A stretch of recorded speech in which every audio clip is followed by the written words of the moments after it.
Okay. This is a Father's Day joke. 4 men are in the hospital waiting room, waiting for their wives to give delivery. A nurse comes to the first guy and says, "Congratulations, you're the father of twins." The guy says, "Wow, what a coincidence. I work for the Minnesota Twins." The second nurse came to the second guy, congratulates him, and says, "Congratulations, you're the father of triplets." The guy said, "Wow, I work for 3M Company. What a coincidence." The nurse comes to the third guy and says, "Congratulations, you're the father of quadruplets." And he said, "Wow, what a coincidence. And I work for Four Seasons Hotel." The last guy begins to groan and cry and bangs his head real hard against the wall. And the other guys say, "What in the world is going on?" He says, "I work for 7-Eleven."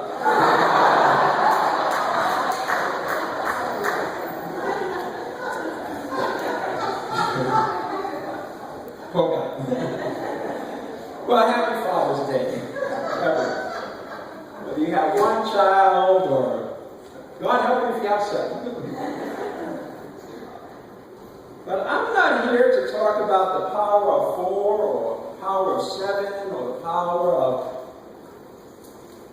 2, but the power of 1. The power of 1. And the story of Jesus raising up the widow's son in the New Testament parallels Elijah raising up the widow's son in the Old Testament. It's basically the same story repeated in the New Testament. And what the Gospel of Luke is saying is Jesus is a prophet very much like the prophet Elijah. And more than a story with a happy ending, the raising of the widow's son in both Testaments marks God's concern and care for the widow and for the poor. See, when a woman lost her husband in biblical days, she lost her livelihood and her social status. When she lost her son, she lost her retirement. She lost her security. A woman, though, without a husband or a son, was in despair. And Jesus saw this, and by raising the woman's son, Jesus also raises the woman's hope. So this story provides more of not only an emotional healing, that she had her son back, but also an economic. How appropriate that on Father's Day we can talk about 2 single mothers and 2 young boys who lost their dads.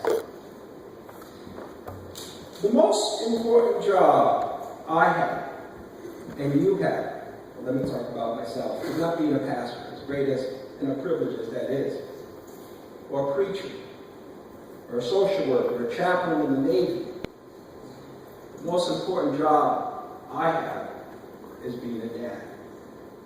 There is no higher calling, or no job more important than dad.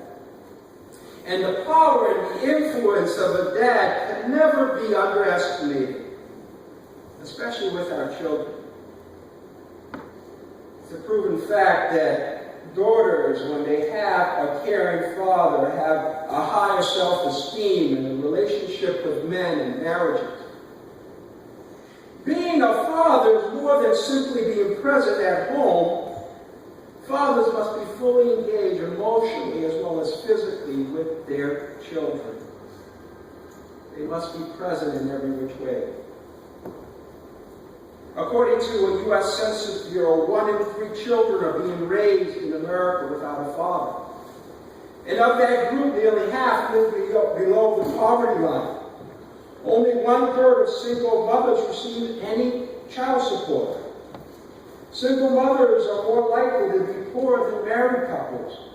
The poverty rate for single mothers is 41%, according to the U.S. Census Bureau. as opposed to children living in the married couple family where only 11% are poor.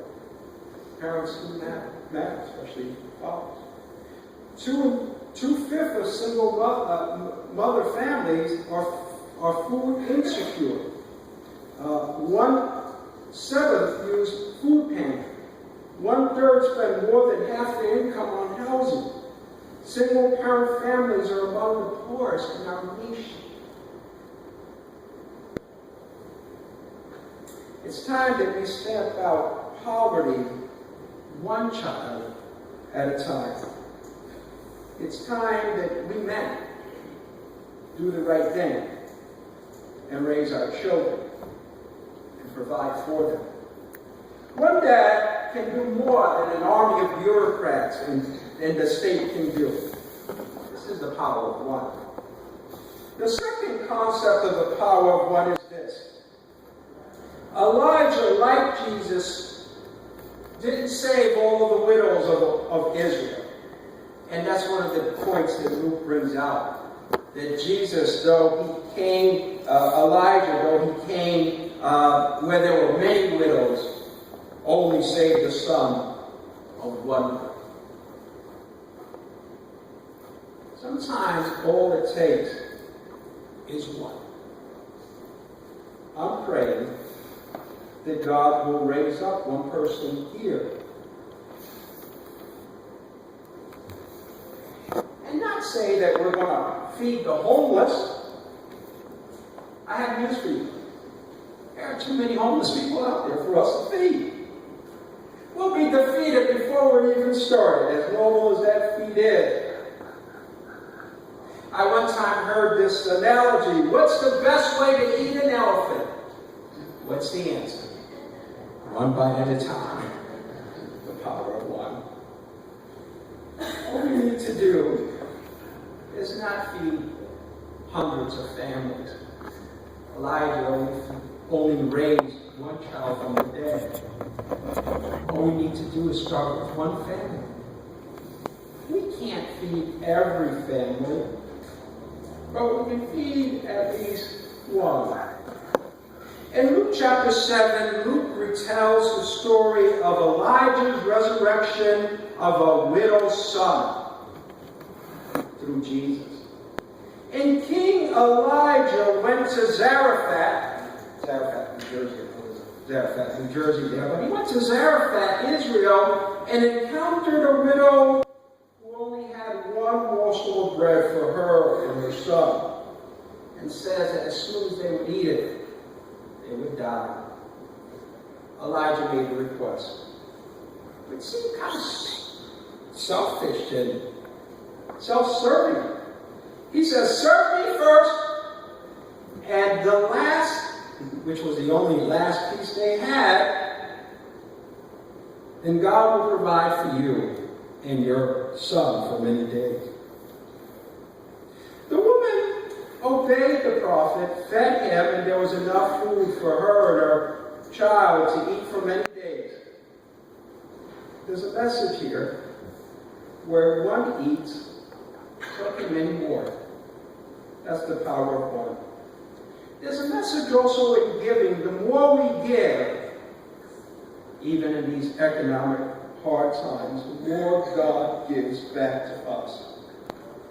A few weeks ago, we read about how God fed the multitude with a little boy's lunch. It went for all day. That's the power of one. When the me becomes we. The more we give, the more Jesus gives back. Remember the story of the fish and the loaves. When we supply, he will bless. Israel had a law for widows and orphans that we were to take care of the poorest among us. When we share, we care. Dare to care and dare to share. As we look through our cities and people that are going without, many single mothers wonder where the fathers are. I see our church Reformed Church of Linden becoming deeper and deeper involved with the poor in our midst. Elijah, like Jesus,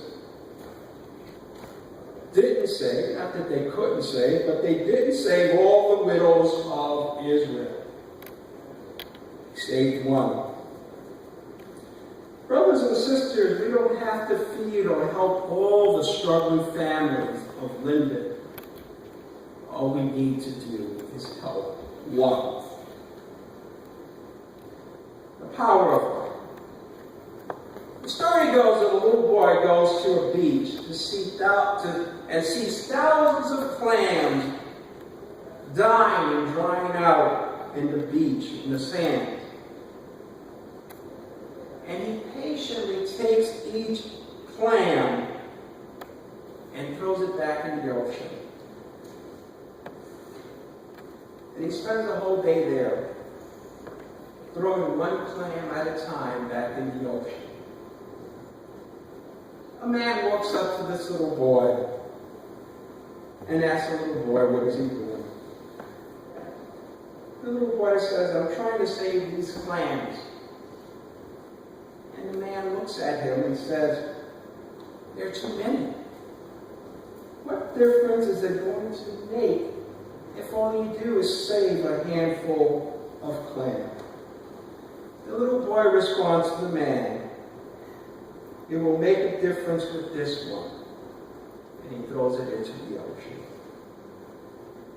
Brothers and sisters, we don't have to save everyone. We don't have to save every family or feed every family in Linden. All we need to do is save one or feed one to make a difference.